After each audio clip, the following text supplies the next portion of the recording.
우리나라에는 정말 다양한 복지제도가 운영되고 있습니다만 그중에서도 만 65세 이상 어르신들의 노후 생활에 가장 큰 버팀목이 되어드리고 있는 제도가 바로 기초연금입니다. 기초연금은 2008년 1월부터 시행되었습니다. 어르신들의 생활 안정을 돕고 복지를 증진시키기 위한 목적으로 만들어진 이 제도는 벌써 시행된 지 18년 가까운 시간이 흘렀습니다. 그동안 수많은 어르신들께 매달 잊지 않고 꼬박꼬박 지급되면서 노후의 든든한 울타리 역할을 해왔습니다. 그런데 여러분, 이 기초연금이 2027년부터 확 바뀐다는 소식 혹시 들어보셨습니까? 단순히 액수가 조금 조정되는 그런 수준의 변화가 아닙니다. 지급 대상을 가리는 기준, 신청 방식, 그리고 재산을 어디까지 반영할 것인지에 대한 기본적인 틀 자체가 통째로 정비될 것으로 보입니다. 정부가 내년, 그러니까 2026년에 관련 시범 사업을 추진하고 그 결과를 바탕으로 2027년 본격 제도화에 나선다는 계획을 밝혔기 때문입니다. 여기서 한 가지 더 놀라운 소식이 있습니다. 기초연금이 바뀌는 것은 물론 지금까지는 없었던 완전히 새로운 형태의 지원금 제도가 별도로 만들어질 것이라는 점입니다. 매달 꾸준히 일정 금액이 국민에게 지급되는 방식의 새로운 소득 지원 제도가 바로 그것입니다. 이는 우리 복지 체계의 근본적인 지형을 뒤바꾸는 매우 중대한 변화라고 할 수 있습니다. 오늘 저희가 드리는 이 한 편의 영상만 끝까지 시청해 주신다면 앞으로 2년 안에 달라질 대한민국 복지제도의 큰 그림을 누구보다 먼저 그리고 가장 정확하게 파악하실 수 있게 됩니다. 본격적인 내용에 앞서 저희 더 좋은 노후 채널이 어르신 여러분께 더 많은 유익한 정보를 꾸준히 전해드릴 수 있도록 아래 구독 버튼과 좋아요 버튼을 꾹 눌러주시고 알림 설정까지 해주신다면 정말 큰 힘이 되겠습니다. 그럼 지금부터 본격적으로 내용 시작하겠습니다. 먼저 기초연금의 현재 상황을 한번 짚어보겠습니다. 기초연금은 그동안 정부가 매우 많은 예산을 투입해온 대표적인 복지 사업입니다. 숫자로 한번 비교해 보겠습니다. 불과 10년 전 기초연금에 들어가는 한 해 예산은 6조 9천억 원 수준이었습니다. 그런데 10년이 지난 지금 이 예산이 22조 5천억 원까지 늘어났습니다. 약 3배가 넘게 증가한 것입니다. 국가 전체 복지 예산에서도 결코 무시할 수 없는 엄청난 규모입니다. 그런데 이상한 일이 벌어지고 있습니다. 예산은 이렇게 어마어마하게 늘어났는데 정작 현장에서는 기초연금을 받지 못하고 있는 어르신들이 여전히 너무 많다는 것입니다. 정부가 정한 수급률 목표는 70%입니다.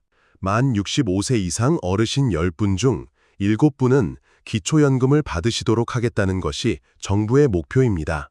그런데 실제 수급률은 어떨까요? 지난 10년 동안 예산은 3배 넘게 늘었지만 수급률은 66.8%에서 67% 수준을 오르내리고 있을 뿐 좀처럼 목표인 70%에 도달하지 못하고 있는 실정입니다. 이것이 무엇을 뜻하는지 한번 차분히 곱씹어 보셔야 합니다.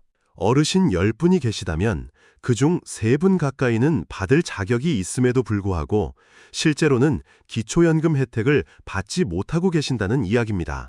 복지의 사각지대에 놓여 있다는 뜻입니다. 국가가 예산을 늘려도 정책을 확대해도 정작 그 혜택이 필요한 어르신들에게 제대로 흘러들어가지 못하고 있다는 아주 모순된 상황이 지금 우리 눈앞에서 벌어지고 있는 것입니다. 그렇다면 왜 이런 일이 발생할까요? 그 첫 번째 원인은 바로 기초연금의 지급 방식 그 자체에 있습니다. 기초연금은 대상자에게 자동으로 지급되는 제도가 아닙니다. 자동 지급이 아니라 어떻게 되느냐? 반드시 본인이 직접 신청을 해야만 지급이 시작되는 구조입니다. 이른바 신청주의라고 하는 방식입니다. 즉, 내가 대상에 해당된다 하더라도 내 발로 직접 주민센터를 찾아가거나 온라인을 통해 신청서를 제출하지 않으면 단 한 푼도 받을 수가 없습니다. 국가가 알아서 챙겨주는 시스템이 아닌 것이지요. 문제는 이 신청주의 구조가 생각보다 훨씬 더 많은 어르신들을 복지 밖으로 밀어내고 있다는 점입니다. 우선 제도 자체를 모르시는 분들이 계십니다. 기초연금이라는 제도가 있는지조차 모르시거나 내가 그 대상이 되는지조차 알지 못하시는 분들이 의외로 많습니다. 특히 정보 접근이 어려운 연세 많으신 어르신일수록 가족이나 지인이 알려드리지 않으면 혼자서는 제도의 존재조차 인지하기 어려운 것이 현실입니다. 두 번째로는 신청 절차가 너무 복잡해서 중도에 포기하시는 경우입니다. 신청서를 작성하려면 각종 서류를 준비하셔야 하고 소득과 재산을 증빙할 자료도 갖추셔야 합니다. 그 과정이 복잡하다 보니 어디서부터 손을 대야 할지 모르겠다고 하시면서 중간에 신청을 접으시는 분들이 적지 않습니다.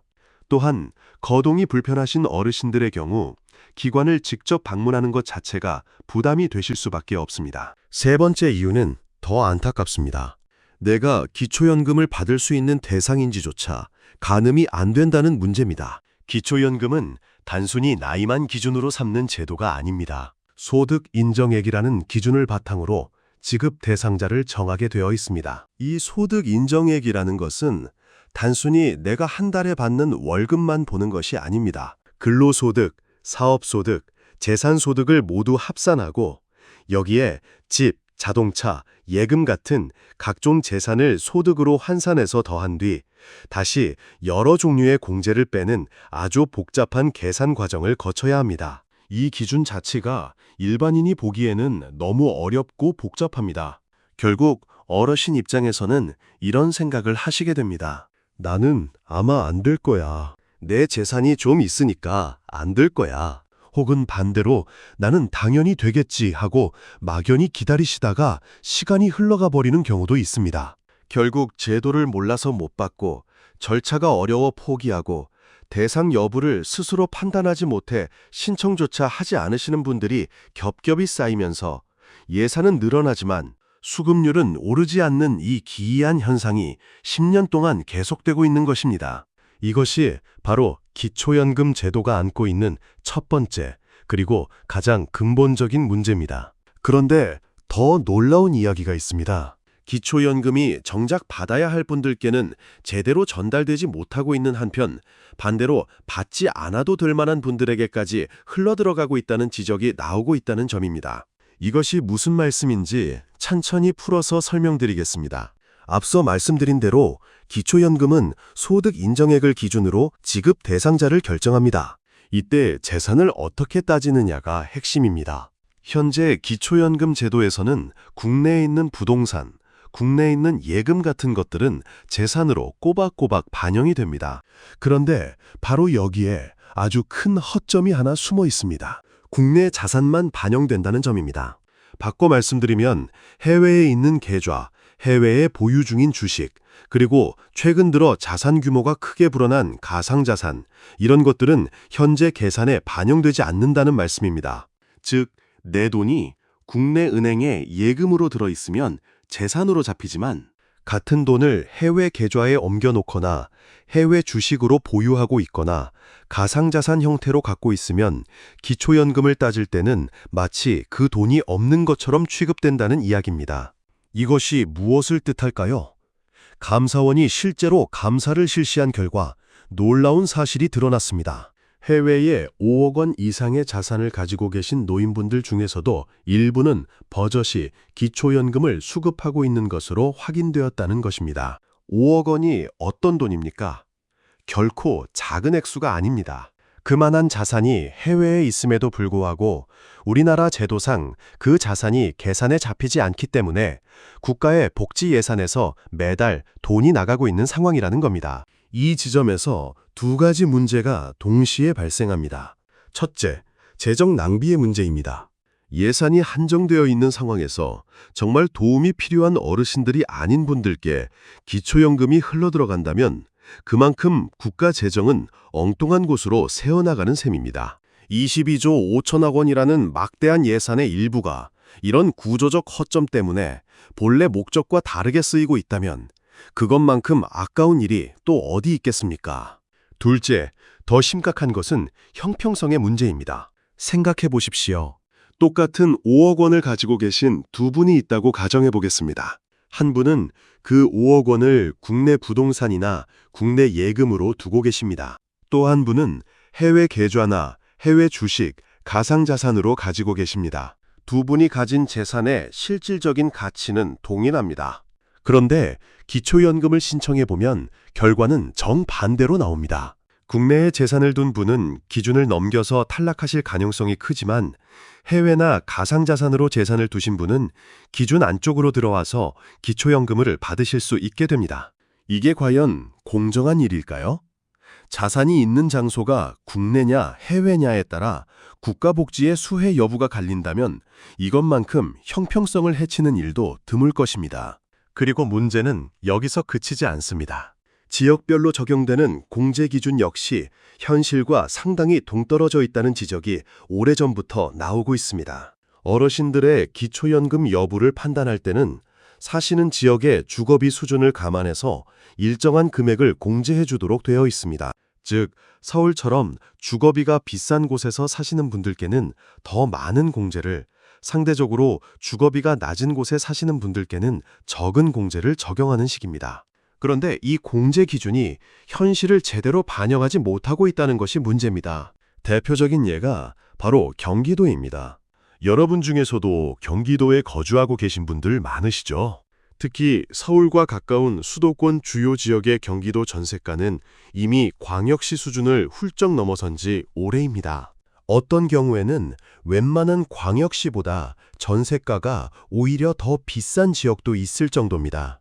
그런데 기초연금 공제 기준을 보면 경기 지역에 대한 주거비 공제가 광역시에 비해 오히려 낮게 적용되고 있다고 합니다. 즉, 실제 주거비는 광역시보다 훨씬 더 비싸게 내고 계시는데 제도상으로는 광역시보다 덜 힘든 지역인 것처럼 계산이 되어서 공제를 덜 받으시게 된다는 것입니다.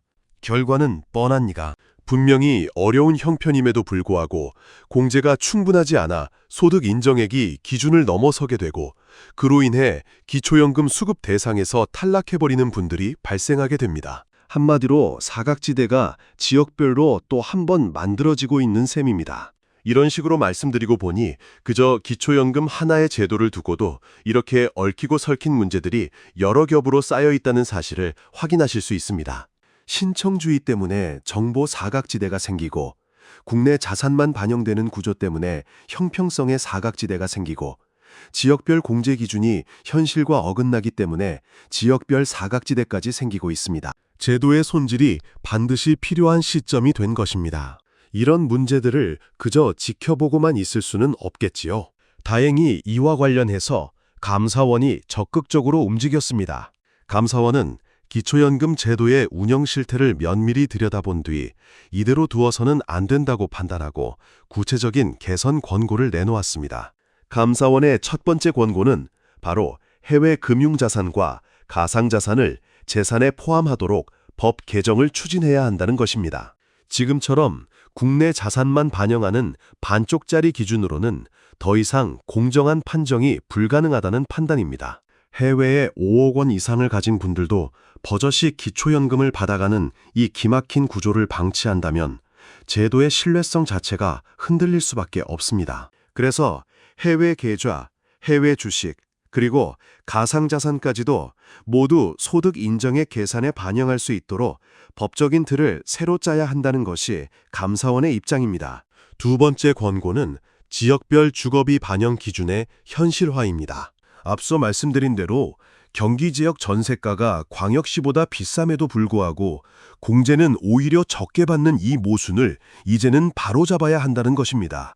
각 지역의 실제 주거비 수준을 제대로 반영해서 공제 기준을 다시 설계해야 억울하게 기초연금에서 탈락하시는 분들을 막을 수 있다는 취지입니다. 감사원의 권고가 나오자 정부 역시 제도의 보완을 위해 여러 가지 대안을 본격적으로 검토하기 시작했습니다. 지금까지 논의되고 있는 해결책을 크게 세 가지로 정리해드리면 다음과 같습니다. 첫 번째는 자동 지급 방식의 도입 검토입니다. 지금까지는 본인이 직접 신청을 해야만 지급되는 구조였습니다. 이것이 앞서 말씀드린 사각지대의 가장 큰 원인이었지요. 그래서 정부는 일정 요건을 충족하는 어르신들께는 별도의 신청 절차 없이도 자동으로 기초연금이 지급될 수 있도록 시스템을 바꾸는 방안을 검토하고 있습니다. 물론 개인정보 보호, 자산 확인 절차, 본인 동의 방식 같은 풀어야 할 숙제들이 있지만 자동 지급이 현실화된다면 제도 자체를 몰라서 못 받는 분, 절차가 어려워 포기하시는 분들이 획기적으로 줄어들 것으로 기대됩니다. 두 번째는 신청 절차의 간소화입니다. 당장 완전한 자동 지급까지 가지 못하더라도 지금처럼 복잡한 신청 절차만이라도 크게 간편하게 바꾸자는 이야기입니다. 제출해야 할 서류를 줄이고 온라인 신청 과정을 한층 더 쉽게 개선하고 주민센터를 방문해야만 할 때도 직원의 도움을 받아 훨씬 더 간단하게 처리할 수 있도록 절차 전반을 손질하겠다는 것입니다. 세 번째는 기준의 단순화입니다. 지금의 소득 인정의 계산 방식이 너무 복잡하다는 지적이 오래전부터 있어 왔습니다. 근로소득, 사업소득, 재산소득을 모두 합산하고 각종 재산을 소득으로 환산하고 여러 종류의 공제를 적용하는 과정이 일반인이 이해하기에는 지나치게 어렵습니다. 기준이 복잡하니 사람들은 자신이 대상이 되는지조차 스스로 판단하기가 어렵고 결국 신청을 주저하게 됩니다. 이 기준을 시민들이 쉽게 이해할 수 있도록 단순화하는 것이 중요한 과제로 떠오르고 있습니다. 결론적으로 감사원은 해외 자산과 가상 자산을 반영하고 지역별 주거비 기준을 현실화하라고 권고했고, 정부는 자동 지급, 신청 절차 간소화, 기준 단순화라는 세 갈래의 해법을 두고 구체적인 방향을 고민하고 있는 상황입니다. 이러한 흐름이 가시화되는 시점이 바로 내년, 그리고 2027년이라는 점입니다. 내년 시범 사업을 통해 이 방향성을 검증하고 2027년에는 본격적인 제도 변경으로 이어질 가능성이 매우 크다고 보시면 됩니다. 그렇기 때문에 앞으로 어르신들의 기초연금 기준이 크게 바뀔 수 있다는 점, 지금부터라도 마음에 새겨두셔야 합니다. 그런데 여기서 이야기가 끝나면 오늘 영상을 이렇게까지 길게 준비하지 않았을 것입니다. 지금까지 말씀드린 기초연금의 개편은 사실 오늘의 본론을 꺼내기 위한 밑그림에 가깝습니다. 왜냐하면 정부가 준비하고 있는 변화가 기초연금 하나에 그치지 않기 때문입니다. 훨씬 더 큰 움직임이 동시에 시작되었습니다. 자, 잠깐 우리나라의 복지체계를 머릿속으로 한번 그려보시기 바랍니다. 우리나라에는 아동들을 위한 아동수당이 있습니다. 그리고 만 65세 이상 어르신들을 위해서는 지금 말씀드린 기초연금이 있습니다. 이 두 제도가 마치 우리 국민의 생애 주기를 떠받치는 양쪽 기둥처럼 자리하고 있는 셈입니다. 그런데 이 두 기둥 사이에 무언가 허전한 공백이 느껴지지 않으십니까? 그렇습니다. 바로 청년과 중장년층입니다. 아동기에는 아동수당이 있고 노년기에는 기초연금이 있는데 그 사이에 해당하는 청년과 중장년층에게는 매달 꼬박꼬박 일정 금액을 지원받을 수 있는 사회수당 체계가 사실상 존재하지 않습니다. 이 구간이 바로 우리 복지제도의 가장 큰 공백입니다. 다시 말해서 만 65세가 된 순간부터는 기초연금이라는 제도를 통해 매달 일정한 금액이 통장에 들어오게 됩니다. 하지만 65세가 되기 전에는, 그러니까 한참 일을 해서 돈을 벌어야 하는 청년기와 중장년기에는 국가로부터 매달 꾸준하게 지원받을 수 있는 소득 지원 수단이 거의 없습니다. 어린아이와 어르신은 챙기는데 그 중간 세대는 알아서 살아남으라는 구조였다고도 할 수 있습니다. 그런데 이 공백을 그냥 두어서는 안 되겠다는 판단이 마침내 정부 차원에서 내려졌습니다. 정부가 바로 이 중간 공백 구간을 메우기 위해 완전히 새로운 형태의 지원 정책을 준비하기 시작한 것입니다. 말하자면 아동수당, 기초연금과 같은 선상에 놓이는 또 하나의 사회수당을 만들자는 움직임입니다. 이 새로운 제도의 이름은 바로 기본소득 제도입니다. 여러분도 한 번쯤은 들어보셨을 개념일 겁니다. 정부가 국민에게 일정 금액의 소득을 지속적으로 지급하는 제도, 그것이 바로 기본소득입니다. 정부는 이 기본소득 제도를 2027년 시범사업으로 추진하는 것을 목표로 이미 내년부터 본격적인 준비 작업에 들어간 상태입니다. 정리하자면 이렇습니다. 앞으로 우리나라의 복지체계는 이런 그림으로 완성되어 갈 가능성이 큽니다. 아동기에는 아동수당이 있고, 청년과 중장년기에는 새로 만들어질 기본소득이 있고 노년기에는 기초연금이 있는 구조입니다. 생애 주기 전체에 걸쳐 매달 일정한 금액이 국가로부터 국민에게 전달되는 그야말로 패러다임의 대전환입니다. 이 소식을 듣고 놀라시는 분들이 많으실 겁니다. 이게 정말 가능한 일이냐?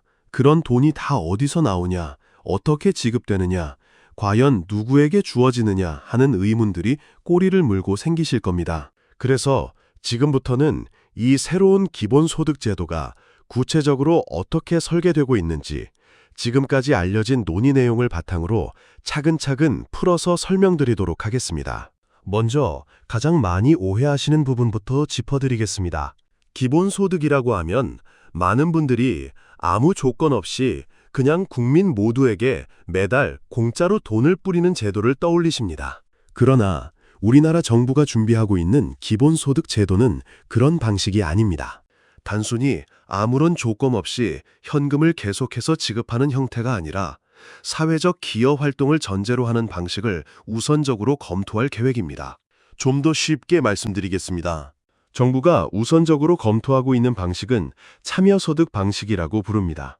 참여소득이라는 말은 말 그대로 일정한 사회활동에 참여하는 것을 조건으로 지급되는 소득이라는 뜻입니다. 어떤 활동이 있느냐? 예를 들어 지역활동이라든지 사회기여활동 같은 것들이 해당됩니다. 이런 일정한 활동을 하시면 매달 일정 금액이 지급되는 식입니다. 정부가 왜 이런 식으로 설계하려고 하는지 그 이유를 알면 이해가 훨씬 쉬워지실 것입니다. 가장 큰 이유는 노동 의욕이 저하되는 것을 방지하기 위해서입니다. 조건 없이 현금이 매달 꼬박꼬박 지급되기만 한다면 사람들이 굳이 일을 하려 하지 않을 수 있다는 우려가 나옵니다. 생산 활동에 대한 의욕이 꺾일 수 있다는 것이지요. 그래서 정부는 단순한 현금 살포가 아니라 사회 기여와 연결시키는 방식을 선택하려 하고 있습니다. 지역과 사회에 도움이 되는 활동에 참여하신 분들께 그에 대한 보상 성격으로 소득을 드리는 구조입니다. 이렇게 하면 개인의 노동 의욕도 해치지 않으면서 지역 공동체나 사회 전반에도 긍정적인 기여가 일어나도록 유도할 수 있습니다. 다음은 지원 대상에 관한 이야기입니다. 시범사업의 대상자는 누가 될까요? 우선적으로 청년과 중장년이 시범 지원 대상으로 검토되고 있습니다. 왜 하필 이 두 세대를 먼저 선택했을까요? 이유는 앞서 짚어드린 대로입니다. 아동수당이나 기초연금 같은 제도는 이미 갖춰져 있는데 청년과 중장년은 상대적으로 지원이 부족한 상황입니다. 한마디로 복지 공백이 가장 큰 구간이기에 이 공백을 가장 먼저 메우기 위해 청년과 중장년을 시범 대상으로 삼는다는 방향입니다. 이 제도가 실제로 시행된다면 어떤 일이 벌어질까요? 우리 국민 한 사람이 태어나서 65세가 될 때까지, 그리고 65세 이후 생애 마지막 순간까지 국가로부터 매달 일정한 소득을 꾸준히 지원받을 수 있는 구조가 완성됩니다. 65세 이전에는 기본소득이, 65세 이후에는 기초연금이 삶의 든든한 버팀목이 되어주는 셈입니다. 이는 그동안 우리나라가 단 한 번도 경험해보지 못한 완전히 새로운 복지의 지형입니다. 그렇다면 정부는 왜 하필 지금 이 시점에 이렇게까지 큰 결심을 하게 된 것일까요? 그 배경에는 매우 심각한 사회 구조적 변화가 자리 잡고 있습니다. 바로 AI 확산으로 인한 구조적 실현 문제입니다. 요즘 신문이나 뉴스에서 연일 다루는 이야기가 바로 인공지능입니다. 인공지능 기술이 정말 빠른 속도로 발전하고 있죠. 과거에 사람이 해오던 일들을 이제는 기계가, 그리고 AI가 대신해 나가고 있습니다. 처음에는 단순 반복 업무가 대체되더니 이제는 사무직, 전문직까지도 AI의 영향권 안에 들어오고 있는 상황입니다. 그 결과로 사람이 하던 일자리가 점점 줄어들고 있고 사람들이 안정적으로 받아오던 소득 역시 덩달아 불안정해지고 있습니다. 문제는 이런 변화의 충격을 가장 먼저, 가장 강하게 받고 있는 세대가 바로 청년층과 중장년층이라는 점입니다. 사회에 새로 진입하는 청년들은 취업할 자리가 줄어들고 한창 일을 하고 계신 중장년분들은 기존에 해오던 일이 AI로 대체되면서 일자리를 위협받고 계십니다. 상황이 이렇다 보니 이분들에게는 지금의 소득 구조만으로는 더 이상 안정적인 생활을 보장하기 어렵다는 판단이 나오게 됩니다. 그래서 정부가 새로운 형태의 소득 지원 제도, 즉 기본소득이 필요하다고 판단한 것입니다. 그런데 제도가 아무리 좋아 보여도 실제로 시행하려면 반드시 해결해야 할 커다란 벽이 하나 있습니다. 바로 재원입니다. 돈이 어디서 나오느냐의 문제입니다. 한 국가가 매달 수많은 국민에게 일정 금액을 지속적으로 지급한다는 것은 엄청난 규모의 재원이 뒷받침되어야 가능한 일이기 때문입니다. 과거에도 기본소득이라는 개념은 학계나 정치권에서 꾸준히 논의되어 왔습니다. 그때마다 재원 확보 방안으로 여러 가지 방안들이 제시되었습니다. 대표적인 것이 국토보유세와 탄소세 같은 세금을 새로 걷는 방법이었습니다. 토지를 많이 가진 사람에게 더 세금을 매기거나 탄소를 많이 배출하는 기업에게 세금을 부과해서 그 재원으로 기본소득을 지급하자는 아이디어였습니다. 그러나 이 방안들은 현실에서 큰 벽에 부딪혔습니다. 새로운 세금을 걷는다는 것은 결국 세금 부담이 늘어나는 것을 의미하기 때문입니다. 당연히 조세 저항이 뒤따를 수밖에 없습니다. 세금 부담과 관련한 논란이 워낙 크게 일어나면서 국토보유세나 탄소세를 통한 재원 확보라는 과거의 논의는 현실적으로 추진이 쉽지 않은 상황에 이르게 되었습니다. 그래서 이번에 정부는 아예 접근 방식 자체를 다르게 가져가고자 하고 있습니다. 새롭게 검토 중인 재원 마련 방안은 크게 세 가지로 요약할 수 있습니다. 첫 번째는 기존 복지 사업을 조정하거나 통합하는 방안입니다. 지금까지 우후죽순으로 퍼져 있던 각종 개별 복지 사업들을 정리하고 효율적으로 통합해서 여기서 절감되는 재원을 기본소득 쪽으로 돌리자는 아이디어입니다. 두 번째 방안은 AI로 인해 발생하는 이익을 일부 환수하는 방식입니다.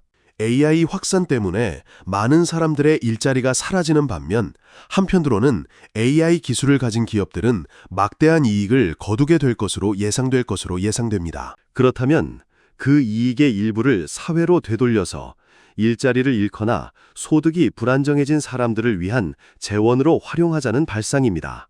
AI가 만들어내는 부를 특정 기업에게만 집중시키지 말고 그로 인해 피해를 보는 사람들의 삶을 지탱하는 데 써야 한다는 논리입니다. 세 번째 방안은 사회적 비용 절감 효과를 재원으로 활용하는 구조입니다. 사람들이 소득이 없어 생활이 어려워지면 그로 인해 발생하는 사회적 비용이 따로 생깁니다.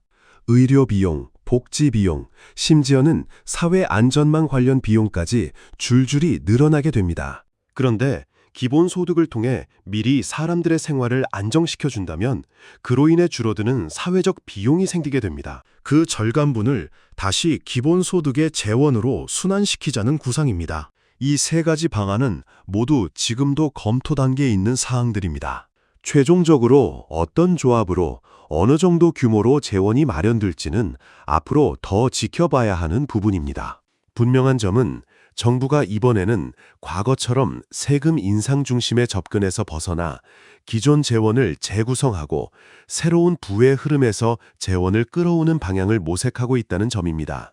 그만큼 기본소득이 구호에 그치는 공약이 아니라 현실에서 작동하는 제도로 만들겠다는 의지가 강하게 담긴 것으로 해석할 수 있습니다. 그런데 여기서 한 가지 궁금증이 드실 수도 있습니다. 이렇게 커다란 변화가 왜 하필 지금 이 시점에 갑자기 논의되고 있는 것일까 하는 의문입니다.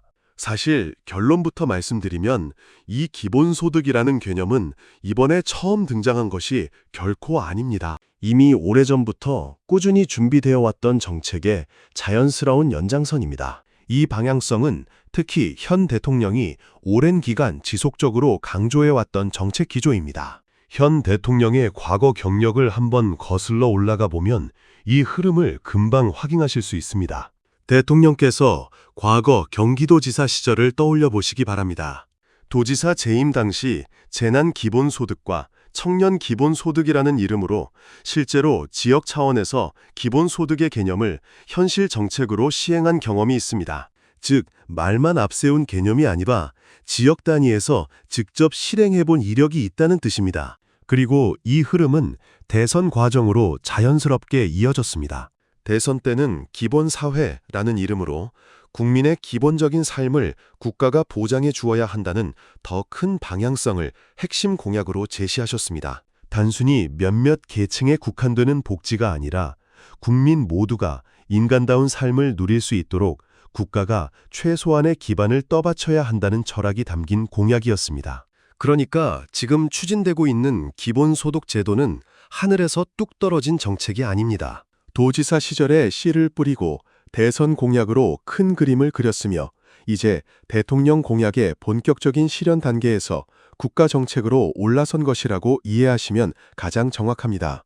대통령 공약에 따라 관련 의원의 설립이 추진되고 있고 보건복지부 안에도 이 제도를 전담하는 조직까지 만들어지면서 제도화를 위한 실질적인 작업이 이미 시작된 상태입니다. 그리고 여기서 여러분께 꼭 드리고 싶은 사실이 하나 더 있습니다. 사실 기본소득은 이미 우리나라 일부 지역에서 현실로 들어와 있다는 것입니다. 내년이나 후년에 시작되는 먼 이야기가 아니라 지금 이 순간에도 어떤 곳에서는 매달 통장에 꼬박꼬박 돈이 들어오고 있다는 말씀입니다. 바로 농어촌 기본소득 시범사업이 그 주인공입니다. 현재 일부 농어촌 지역에서는 일정 기준을 충족하는 주민들을 대상으로 매달 15만 원씩 지역 화폐 형태로 지급하는 제도가 실제로 시행되고 있습니다. 한 달에 15만 원입니다. 결코 큰 돈이라고는 할 수 없을지 모르지만 매달 거르지 않고 지급된다는 점이 중요합니다. 그리고 지역 화폐 형태로 지급되기 때문에 그 돈은 해당 지역에서 소비되면서 지역 경제에도 선순환 효과를 내게 됩니다. 그렇다면 어느 지역들에서 이 농어촌 기본소득이 실제로 시행되고 있을까요? 하나하나 짚어드리겠습니다. 경기도 연천군, 강원도 정선군, 충청북도 옥천군, 충청남도 청양군, 전라북도 순창군, 전라북도 장수군, 전라남도 곡성군, 전라남도 신안군, 경상북도 영양군, 그리고 경상남도 해남군, 이렇게 총 10개 군 지역에서 현재 시범사업이 시행되고 있습니다. 전국의 농어촌 지역 10곳에서 일정 요건을 충족하시는 분들께 매달 15만 원이 지역 화폐로 꾸준히 들어가고 있는 것입니다. 그런데 여기서 중요한 새 소식이 있습니다. 이번에 추가 경정 예산을 통해서 이 농어촌 기본소득 시범사업을 한층 더 확대하겠다는 계획이 포함되었습니다. 지금까지 운영되고 있던 약 10개 지역에 더해 추가로 5개 지역을 더 선정해서 총 15개 지역까지 확대하는 방향이 검토되고 있다고 합니다. 즉, 기존의 10개 군에 새로운 5개 지역이 더해져 15개 지역에서 농어촌 기본소득이 지급되는 구조로 넓어지는 것입니다. 이번에 추가로 선정되는 5개 지역에 대해서는 조금 더 특별한 조건이 붙습니다.